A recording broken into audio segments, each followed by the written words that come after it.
funny thing happened the other day. I was driving the Jetta and suddenly the AC stopped working. When I got home, I checked it out and found the clutch plate fell off the compressor.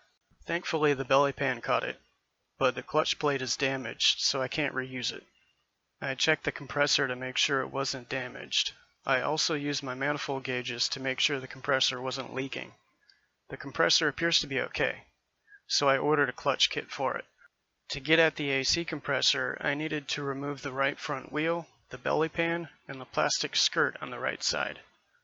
I had to move the pancake pipe out of the way to get at the side skirt. Apparently, this is a common problem for these engines. The clutch plate is held on by a single nut in the center, and it's not a lock nut, so the vibration from the diesel engine shakes it loose. I got a nylock nut to use on the new clutch plate. I wanted to make sure this didn't happen again.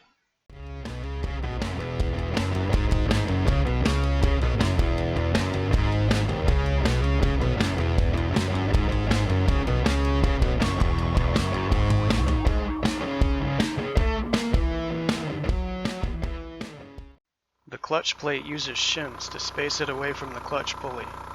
I first tried using one shim. If you look closely, you can see the clutch dragging, so it needs another shim.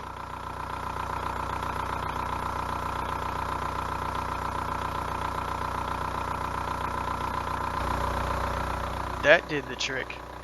I cycled the AC on and off to make sure it worked properly, and then I put everything back together.